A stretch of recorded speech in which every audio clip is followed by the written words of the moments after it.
Hello and welcome friends. Have you ever wanted to understand how does a drive control the speed of a motor?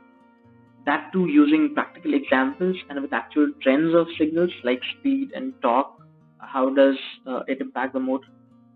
I'm sure you must have gone through a lot of books and resources, but let me tell you this, my friends. Search has ended and you have found the perfect channel to clarify all your understanding about automation and drives with examples from the industry itself. So in this video, I'm going to show the trends or a timeline graph of every millisecond. How does a motor run using a drive, or often referred as variable frequency drive. Before we continue watching this video, let me tell you that this is a part 2 of the complete video, and it would be good to watch the part 1 first and then come back to this video to have better clarity. You might find in later parts of the video that I have made references to the block diagram or my earlier video, which is a part of the previous video. And to help you, the link to the previous video is also there in the description below. But in case you are already well versed with the concepts, you can go ahead and enjoy this video as well. Let's get started. Let me just explain you the signals that we have plotted. I'll just switch on my pointer. Alright, I have my pointer. So in the first graph that you see, you have two lines, the blue one and the red one. So this blue line is the speed reference, means the reference speed sent to the drive, meaning saying that, hey Mr. Drive, you should run the motor at 100 RPM or whatever. So let's say this blue line here is 100. It means I'm asking the drive, I'm sending a reference saying, hey Mr. Drive, please run the motor at a reference speed of 100 RPM. And then this red line is the actual signal which follows. And what's there in the second graph?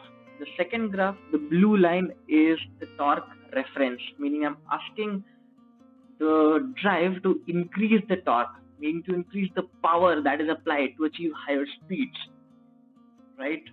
And in the red line, you have the actual torque. So, and also let me tell you this, the torque is always proportional to the current. So if there is a need to generate motor torque, drive does so by increasing the current, because fundamentally you have only voltage, current and frequency as a component of the power, incoming power that comes in, and you can only play with the voltage, current and frequency fundamentally, right? Hence, drive improvises with only these characteristics to achieve the necessary speed or torque.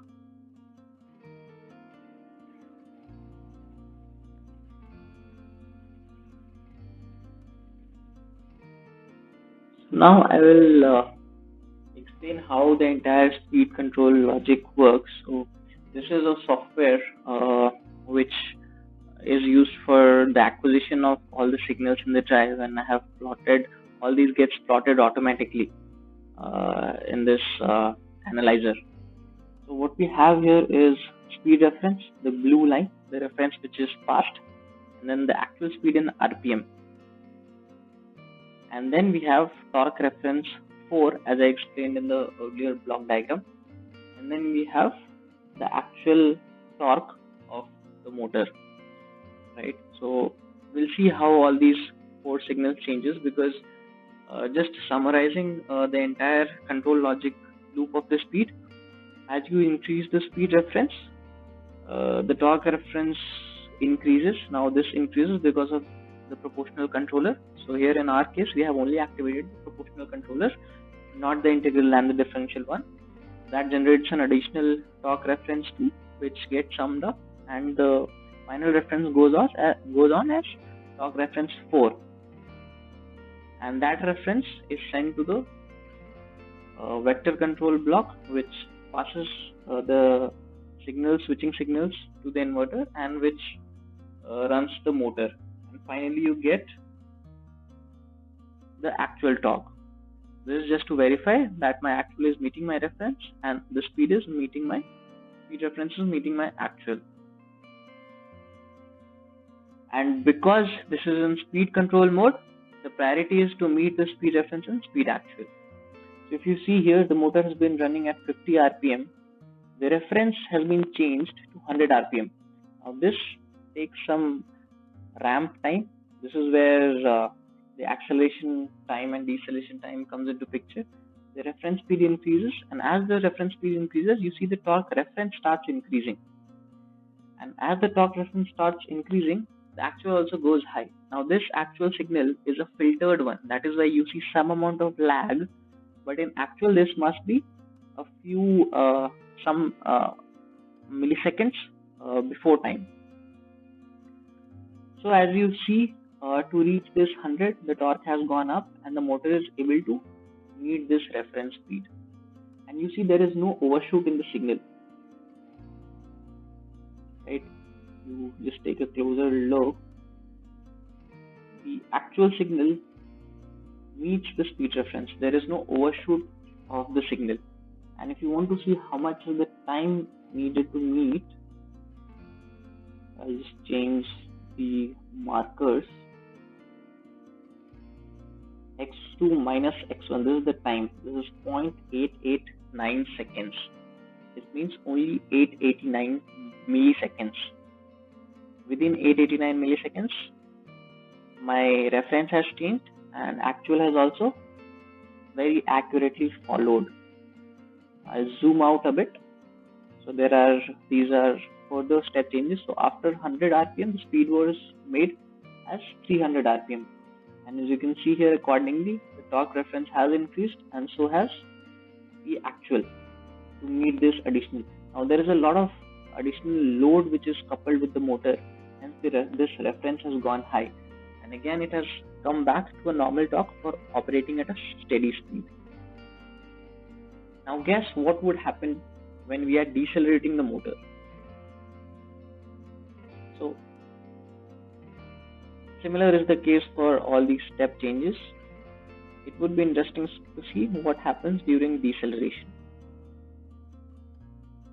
Now see here, the motor was running at a speed of,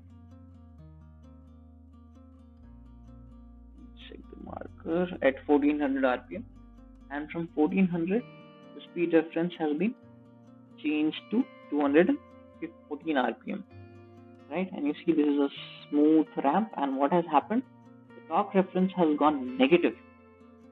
Why the negative torque? Because the force is to be applied in a reverse direction. There is a heavy load which is connected to the motor, and there is a lot of inertia with which the motor is running at a speed of 1400 RPM.